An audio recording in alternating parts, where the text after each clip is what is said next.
This is Kevin Burton again, coming live to my Psychology 315 class, and I'm live right now, but anyway.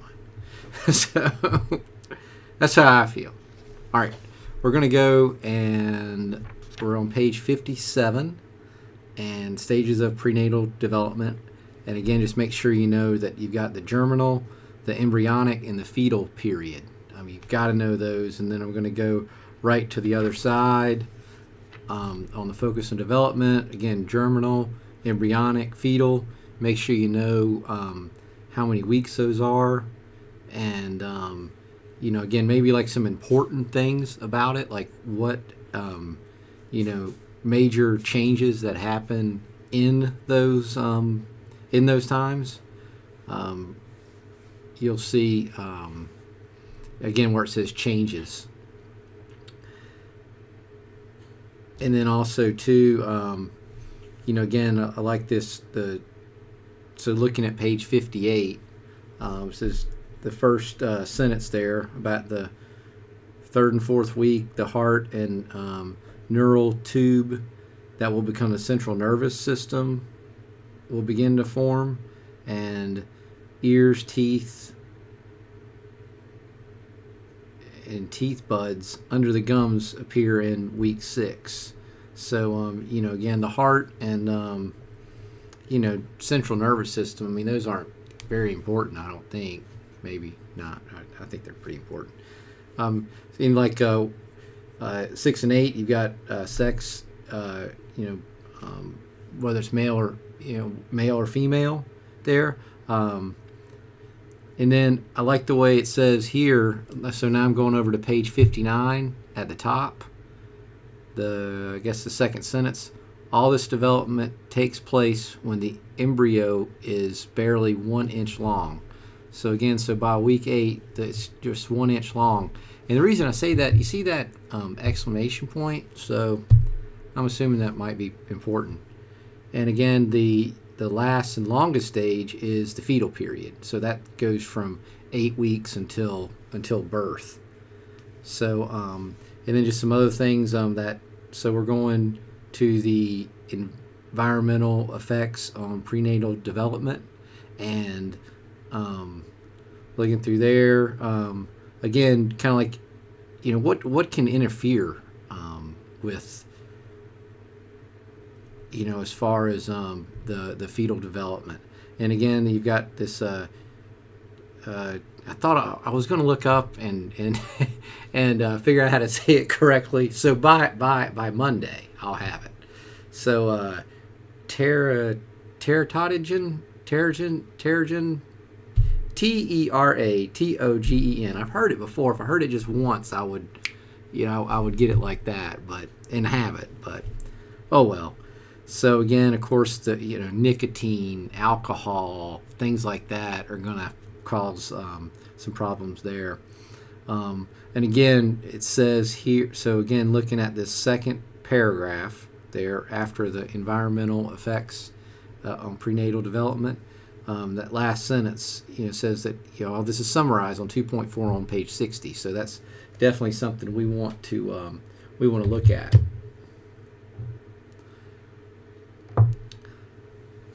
And then also too, and then some of the things too. You can see the third paragraph has some things. Again, something just as you already probably know. AIDS can be passed on to the unborn child, and the numbers are pretty staggering. I believe that's on the next page.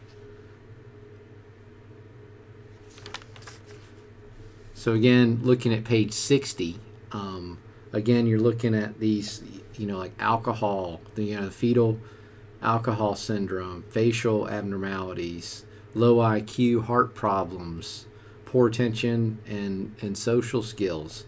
Antihistamines I thought was interesting. So antihistamines, you're going to have malformations and fetal death. Fetal death, kind of important. Just saying. Then we got marijuana again, getting going to become legal here. But again, alcohol, pretty much the most dangerous drug of all. I mean, it pretty much just kills everything.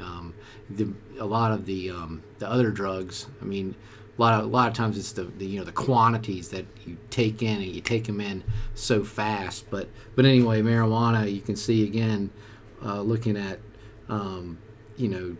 slow fetal growth, low birth weight, and then you're going to see too later in the chapter about how low birth weight really is a huge has all kinds of things that go along with it. And then poor language, memory skills, and then found again Valium again, cleft, palate, and lip, and of course again Valium is pretty much alcohol in a pill form, so I would think there would be some problems there. So, and then I was talking about the AIDS in the infants, and then that's on page 61. Again, 1 million children under the age of 15 are living with HIV/AIDS, and approximately 3.2 million children have died from the virus or associated causes.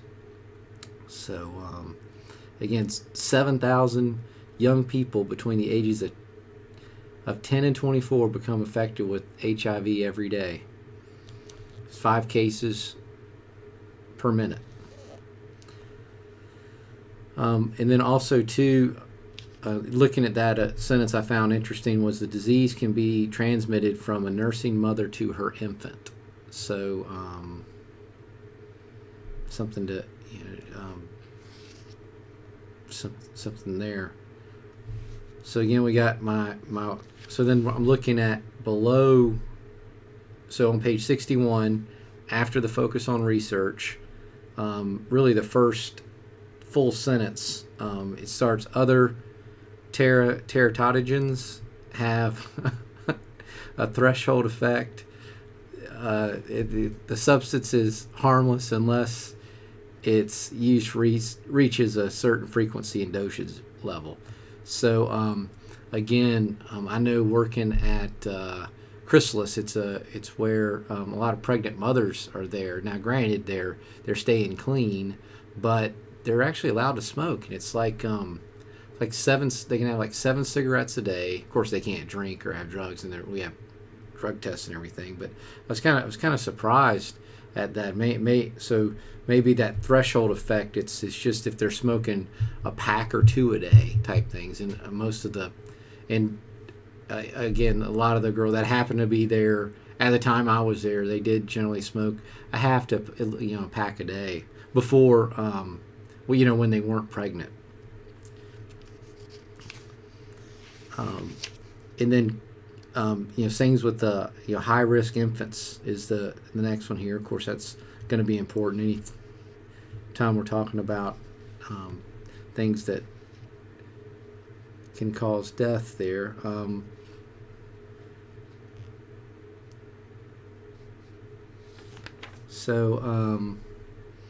Again, looking at this, so babies who are small for gestation are called low birth weight.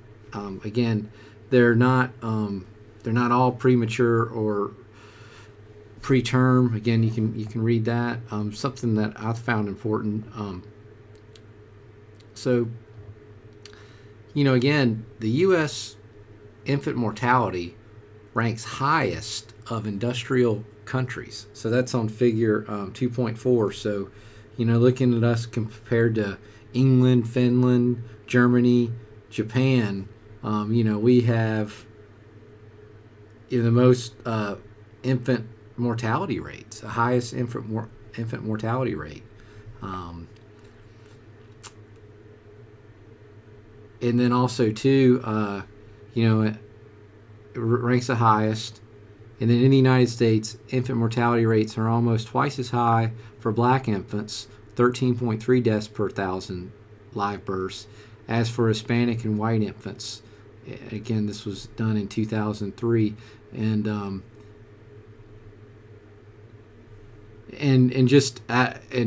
again on that too, just to clear up one thing as far as when you're I keep bringing this up, sorry, it's just my background, but when you're talking about addiction rates, just remember that Caucasians are the highest to become addicted, and then and then it's the most people. So again, African Americans have a lower addiction rate, if that was going through your mind, as far as the reason for this. Again, it kind of says here one thing that it seemed to me that maybe again, a lot of the reason for this cause is not getting prenatal care. And again, I mean, it's terrible, but with the Tuskegee experiment, where doctors were giving African Americans syphilis and things like that. So again, and then it's changing, but as income is getting higher and higher for African Americans, everything's thank goodness starting to equal out. Again, there's this thing here: low income mothers are less likely to receive prenatal care in the first months of pregnancy than higher income mothers. Again, just looking at statistics and from the census, and then so again we talked about, so again, as far as the African Americans, they have the highest mortality rates, 13.3, and then also the the highest rates of preterm and low birth weight deliveries.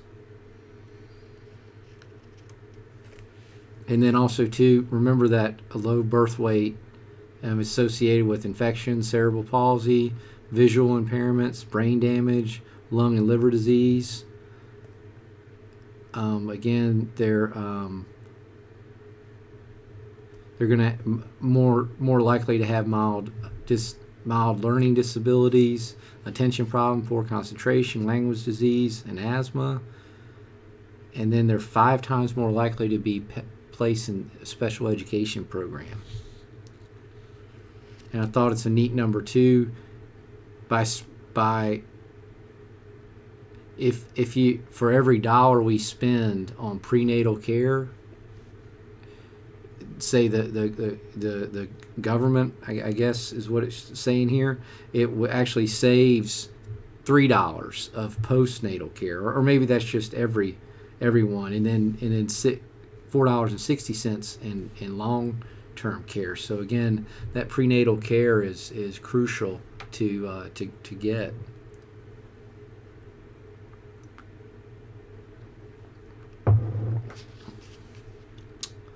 Okay, so now I've gone there. So we're looking at brain development. Again, I like my brain stuff. And so let's go to brain. Brain develops 64. Where it's not the focus on teaching, talking below. Just remember that humans their brains are 8 times larger in proportion to other mammals. And again, the largest part of the human brain and the last to develop is the frontal lobe and cerebral cortex. And again, that's where we do our executive function, and this, a lot of this doesn't, this being the last to form. Gosh, I think it's in here. I think it's around like 25 is when the brain starts to develop. They've said, and then again, I'm thinking of myself in college that I tended to poison myself with various beverages on a normal basis. And there are some problems that it's caused, without drinking or anything, just thought processes and things like that. I mean, again, but I think that gets back to that word threshold. Was it called threshold? I'm gonna go back and look for it. Threshold effect. Yeah, I mean, I think maybe some's okay, but in the amount that But that is, but hey, we're here now. So then we've got the, and then, again, so there's still some development, so I guess reorganization happens through the lifespan. And again, you can kind of see here on page 65, when I say that brain reorganization, guess what? It's italicized, and it has a quotation. It's Nelson, 2005. So then we've got changes in the brain, and we've got these long, thin cells called neurons, and again, and then there's gaps here, and that's the synapse, the synapses, and that's where you kind of get the action. And you got these neurotransmitters going back and forth with nodes and receptors, and that's why you feel like if you're excited, you might feel, or something you really like doing, and you get a rush from it. You might get a rush of dopamine, say after you've did a pretty hard workout, and you're just kind of sitting back, and you're just kind of like,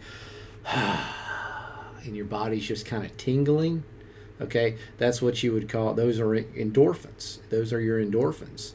And then what happens too, like say, I guess you've seen it on like a movie. If somebody shoots up heroin, and they just they shoot it up, and they go like, and what happens is, or they just go out of it. That's just, endorphins like crazy going out, and that's what happens. It's in the synapses and everything like that. So that's how that works.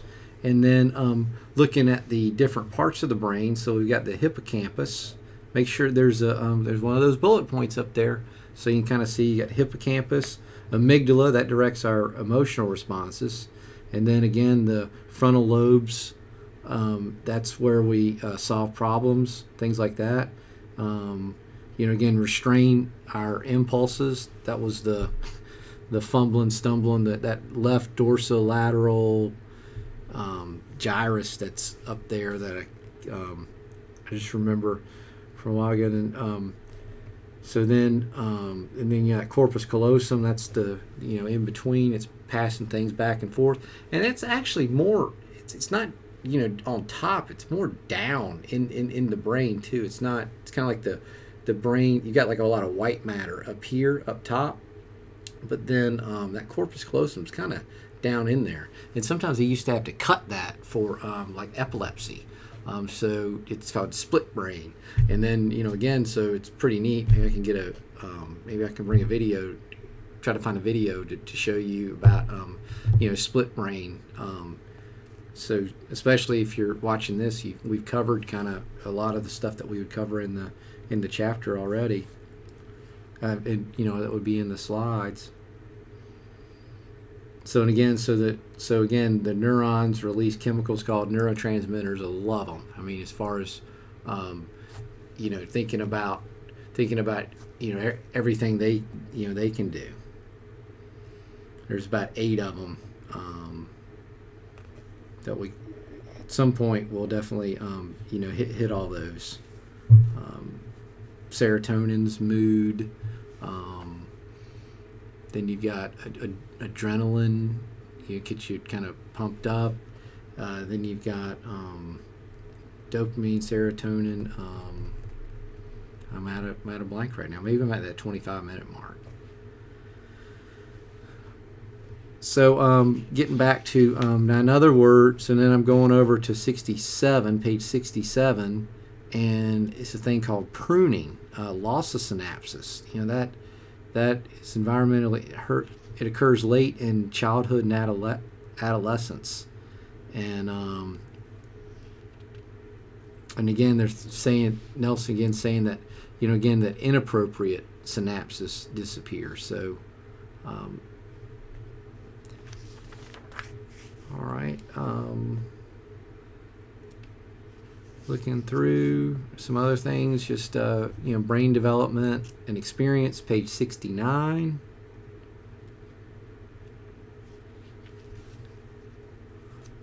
Again, again, so what largely influences the timing of brain development?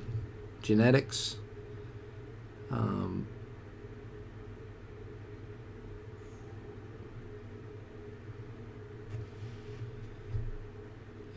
Yeah, but then also too, it's starting to show that experience plays, a more important role than what we thought. So it sounds to me like it's still more genetics, but it's also, and that would be nature. We'll continue to talk about that, nature, and then nurture would be more of experience, environment, all that. And then again, so then some sentences that I found interesting on page 69. Scientists believe. Okay, so now I'm at brain development experiment. Then we've got that quote, and then just below it, it says scientists believe that the nervous system fine-tunes itself during the course of development. Neurons are programmed to receive certain input or stimulation during the period in which the formation of synapses are at peak. That is, certain environmental stimulation is expected. This type of brain programming is called experience expectant. So, again, as you do things over and over, you're expecting things. I know, like, I've done some study on habits and how just any type of habit, and just how you get these synapses going kind of back and forth with the brain, and it just becomes, things just become automatic. And of course, having teaching golf for so long, trying to get people to practice to make the habit come through, and there's all kinds of different studies as far as how many days it takes in practice, but here nor there. So again, something that found interesting too. So as far as when you're talking about infants, it's it's important to be with them and touch and all that. But as far as the amount of stimulation and being very elaborate type thing, I know some of you are talking about having a daycare, and let's just say that I'm assuming that these elaborate and contrived stimulation methods are probably pretty expensive. And especially if you're just getting going, you may not have the extra money to do that. But, again, you can show that studies have shown that, just the everyday activities, looking at faces and splashing of water give sufficient stimulation. And so, in other words, that all that now isn't necessarily needed. And maybe even down the road, I have no idea. Maybe even down the road, they can say that that's too much. Again, with all the attention deficit, ADHD, hyperactive disorder that's going, that seems to be going more prevalent these days. But then now remember too that, but then also, so we know that you don't necessarily have to, if you overstimulate, the reward isn't going to be worth the effort, I guess you could say. And then now, however, when it comes to deprivation, as far as not touch neglect, now that there can be some very some real problems from that.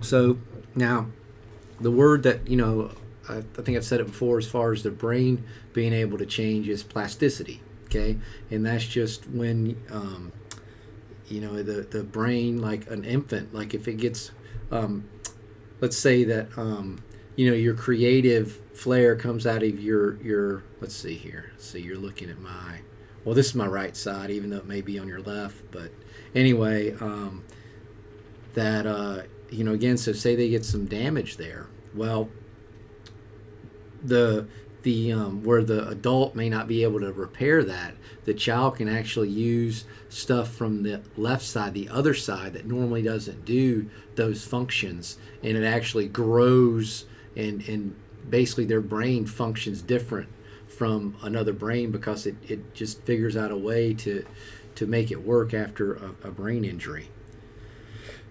Something interesting I found out. So remember the right side, which you would think it might be the opposite. The right side is kind of the happy side, if you will. So, and that's where no. Sorry. See, again, I just messed up. The left side is the happy side. Okay, left side. So that's left is logic. Generally, is just keeping it simple here. And then right is creative, let's say.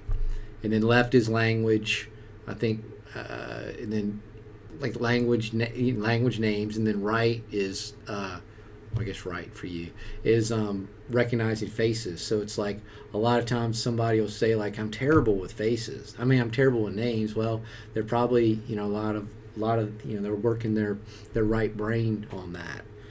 So anyway, so the right brain is where bad mood happens. So bad mood's on the right, left's then you've got good mood on the left. Here's the interesting thing. So if you have a brain, a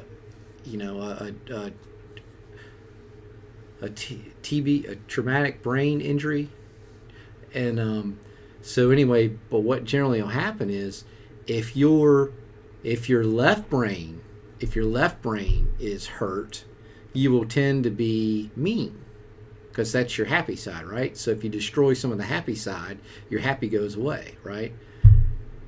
Yeah. As opposed, and I'm getting mixed up because I can kind of see myself as I'm talking with my lefts and the right. So forgive me here. We can go over it in class. I'll make sure that the pre-test doesn't have the right-left thing like this. And this is, but anyway. So if however, if the right side is damaged, so there's brain damage on the right side.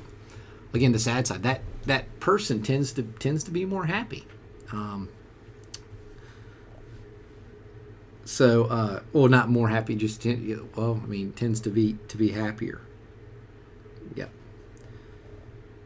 So then, again, the other thing too, I found this was a very interesting sentence. Something I never thought about. So after it talks about plasticity on page 70. Then there's a sentence, plasticity, sentence, then suppose. Then, for example, of a child who spent his first 4 years in a body cast, would eventually learn to walk and run, but it wouldn't be as smoothly, so they don't have the coordination that is involved there. And then also too, so here's the interesting thing I found that I thought was really interesting. So similarly, children who learn a second language before the age of 10 can generally speak it without an accent. But older learners are unlikely to speak that language like they, without having an accent. So I thought that was, and then it's got the caveat, unless it's very similar to their first language. But I found that interesting. So now we get into this experience dependent, experience expected thing here. So looking at that, and then again, also too, it's kind of shown that as far as kind of the bottom is, again, older people, they can still learn. And again, it's teach an old dog new tricks. Again, I guess this is a child development thing, but I can just tell you one thing that I don't know if we'll get a chance to discuss it or whatever, but I mean, the aging population and like caring for your parents, I mean, it's, again, we use a thing in counseling called you can love them to death.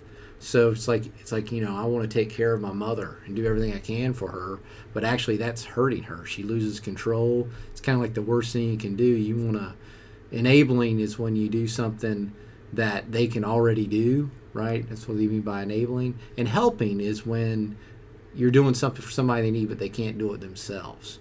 So there's a study where they had 2 nursing homes, and one nursing home took care of everything for the person, did everything.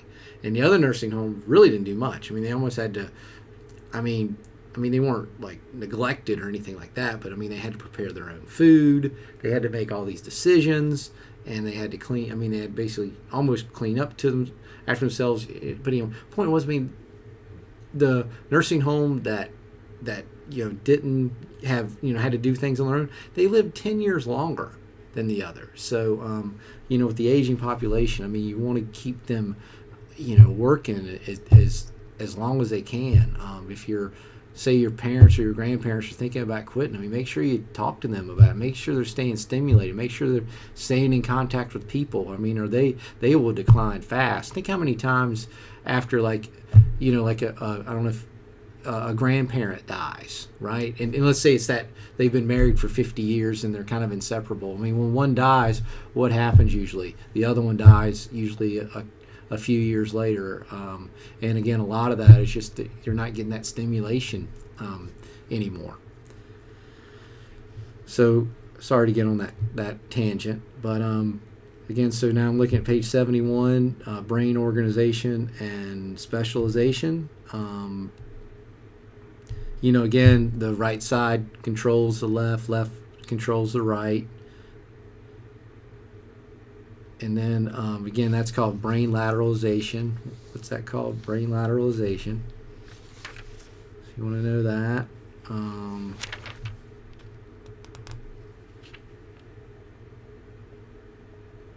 And again, down here at the bottom, so we've got the brain lateralization. You see where that's bold on page 71? And then we'll go to the next paragraph at the bottom. Again, it's believed that children are better able to make a fuller recovery because they're able to shift their language processing over to the right hemisphere. So again, just showing where, if, with a brain injury, kids can basically get over it type thing, where an adult could not.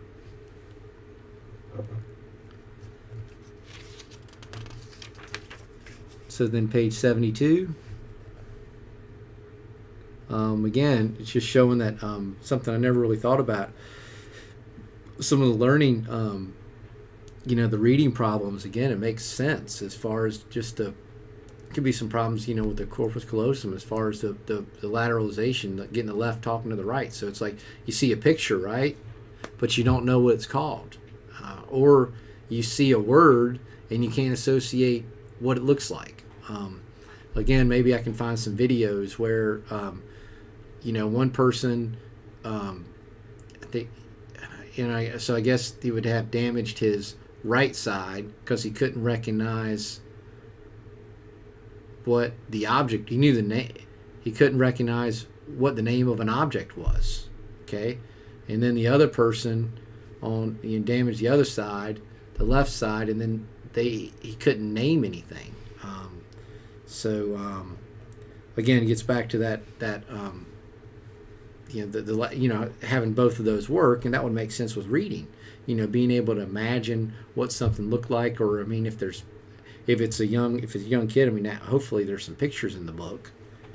So, and then again, with the dyslexia, is that something too? So, okay, so now we've got perceptual development, which I think is really important, especially for the educators here.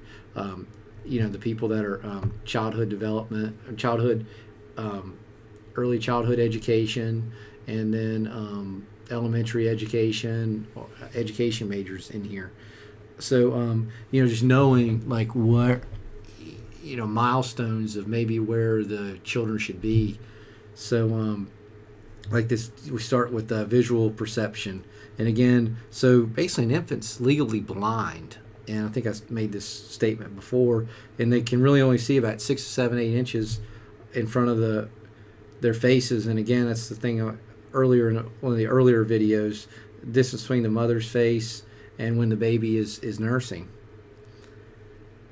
So, and again, they got 2,500 vision. I mean, that means where you're 20 feet, the normal person's 20 feet. Like I'm 20, 40. It's not, my glasses aren't that bad. So, and then, but yeah, 500 feet away. So, so that's why you get in that area. Like they'll kind of, they're all over the place, and all of a sudden you get in that area. I never really realized until taking this class. My developmental psychology class, and as far as that's where you hit that. That's where they focus, and that's when they'll like smile because they recognize you.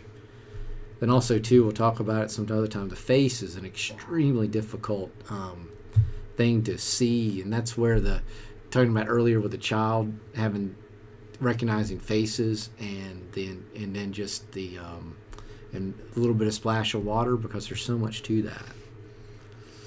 So then again, but then they should have adult-like vision by 12 months. So it seems that, if I'm not mistaken, pretty much vision's the only thing that's not developed. I mean, they can touch, they can taste, and they can smell right away, but vision takes a while. And then, so then also depth perception is another one. So, again, there's a thing where, I guess it's Gibson did this one, where they got the plate glass, the drop off. So if you're looking at figure 2.9 on page 73, again, the baby won't crawl across the glass because, they're, but then also too, I think if it's before that a certain age, they will, like if they maybe crawling's at 6 months, and if it's earlier than that, again, you students probably know more than I do about the pre-crawling babies and stuff like that. I know some, but not maybe it's not. Now again, here is my example of a typical psychology sentence. Okay, so we're going to, and it goes, pre-crawling babies who can move around in their walkers this is the last sentence on that paragraph. Pre-crawling babies who can move around their walkers seem to show fear of deafs as well. In short, motor development may facilitate the development of depth perception, which enables infants to move around more adaptively in a three-dimensional world. So he says may, so that's what I was talking about before. That's so stuff like that you kind of hate to put on a quiz, because may not, is this going to be true? Whereas you're looking for more of the definitive stuff where it's been kind of more proven and things like that. So, and then again, how they found out a lot of this stuff is through habituation, and kind of got a little bit different definition than I'm used to, but again, it's just where I guess it's the same thing. The stimuli is no longer affecting the baby, and I guess it is the same thing, because habituation, like again, a fan, like you don't hear the fan after a while, or you don't hear background noise, things like that, unless maybe somebody brings it up. So then we've got auditory perception. So again, it says, unlike vision, on page 74, sorry, vision is fairly well developed at birth. A 3-day old infant. Now this is neat. Has a preference for familiar than unfamiliar voices. So voices they've heard in the womb. And again, it shows about reading Cat in the Hat, and the kids had more seemed more stimulated and wanted to hear that more.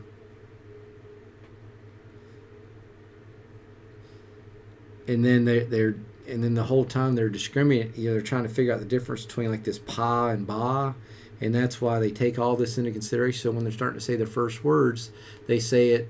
They're not saying it in another language. So now we're to teach. Where am I? Oh, it's kind of taking a while, isn't it? Taste, smell, and touch. Again, they tend to prefer sweet fluids as opposed to other tastes, and they dislike sour and bitter taste. So again, and I think a little bit of this is something that I think is pretty neat, is the evolutionary, psychology, and it's just again not, but it's just how again, well, the reason that people like sweet things as opposed to sour and bitter things is, well, the people that like that taste, they generally died years ago. So like berries and poison tend to taste sour and bitter, and sweet things like fruit tends to be okay for you. So that's one of the reasons too on that. But then also too, the mother's milk is sweet as well. So again, they've got a sense of smell, so they're going to turn away at rotten eggs or ammonia, like it says in here, but then want to like the smell of bananas. And then again, they're responsive to touch. They've got automatic reflexes. They do. I don't recommend doing it, but I mean, they can swim. I mean, I wouldn't throw an infant in the pool or anything if I were babysitting for anybody. But they're supposedly can swim. I mean, like a month old or something like that. So I'm not going. I guess I think about it'll date myself, but I guess that Nirvana. I mean, maybe that Nirvana cover album cover or whatever. But anyway, they got these automatic reflexes. Again, as far as like if they touch, they'll tend to go a certain way. And then I found this interesting too. As far as human contact being so important.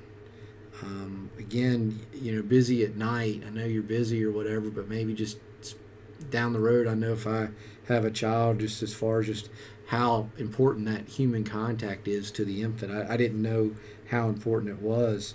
And then it even shows here how the preterm babies that were massaged gently a couple times a day actually grew faster than babies that did not receive stimulation. And then after year 1, the massage babies were more advanced in their motor development than the other babies.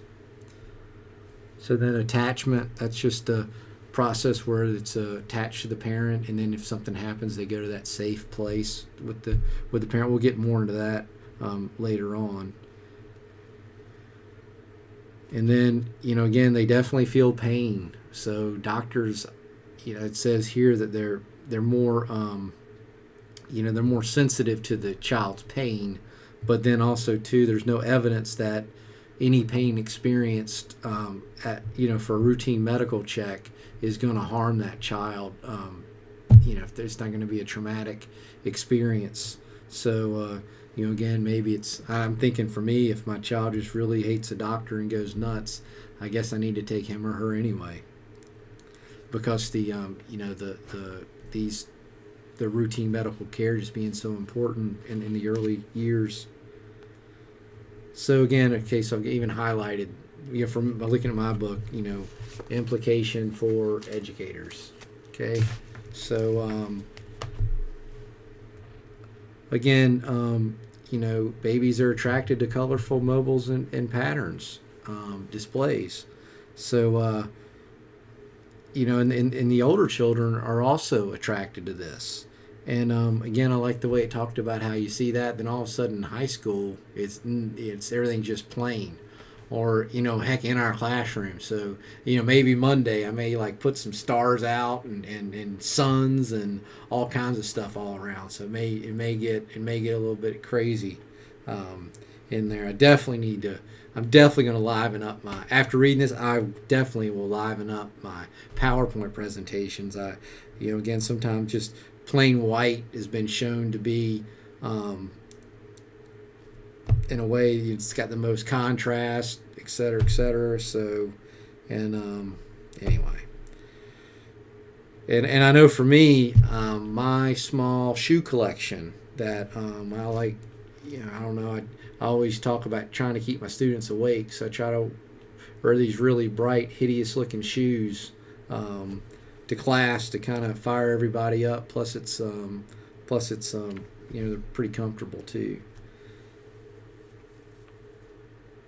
So again, just realizing how important it is to know about these visual and perceptions and when things should happen. If something's not happening as an educator, that's something you want to point out, because all this stuff, the sooner the better. Usually things are going to be okay as far as if you can get that person, pretty much everything that can go wrong has gone wrong before, and there's ways that the child can be helped. And again, the sooner the better, to where they can live fully productive lives.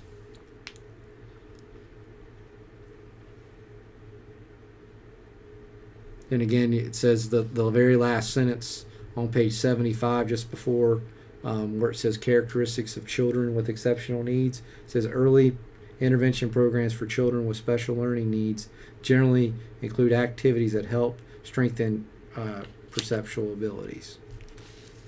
So then now we're looking at characteristics of children with exceptional needs. So we're looking at specific learning disabilities.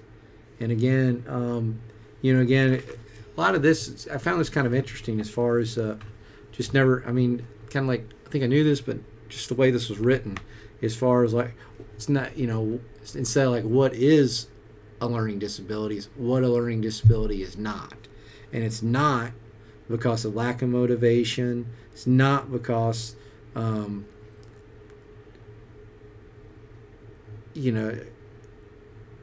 or effort. It's not because of, poor teaching. It's not due to lack of intelligence. It's not due to any temporary causes. As far as like, it's not that I read here where, again, if a person's having problems reading or something and has problems at home, that wouldn't necessarily be a learning disability.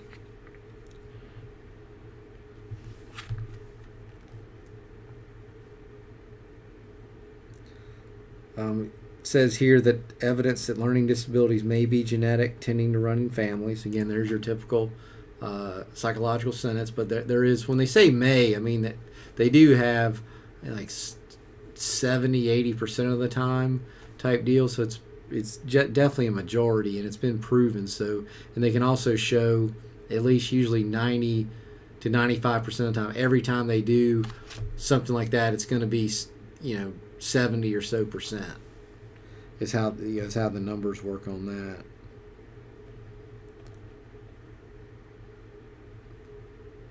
So then again, I like that looking at page 77, second paragraph, although the exact cause of learning disabilities may not be clear, it is logical to conclude that a learning disability exists in some form before school age at a time when students are usually identified.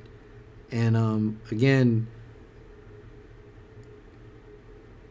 and then this, a lot of this too is just, it's getting more into the solution. So instead of again, as soon as you see something that's wrong, the sooner you can get try to get things going to try to alleviate this, because it's definitely, it seems to me, most everything here can be alleviated with time. So then it's got some things about IQ, achievement tests. Just remember, achievement tests, those are the ones where again, it's not necessarily that the kid or student will achieve. It's just more that they have the ability to achieve. Then you've got the other thing called desire. It's like, I don't know, I guess they need a test to measure desire. But desire and gifted, that's a pretty good combination though. So that's going to conclude to page 77. I hope this hadn't been too long and painful for you, but hopefully it'll help you with what to study, and we'll be ready for Monday. Thanks a lot.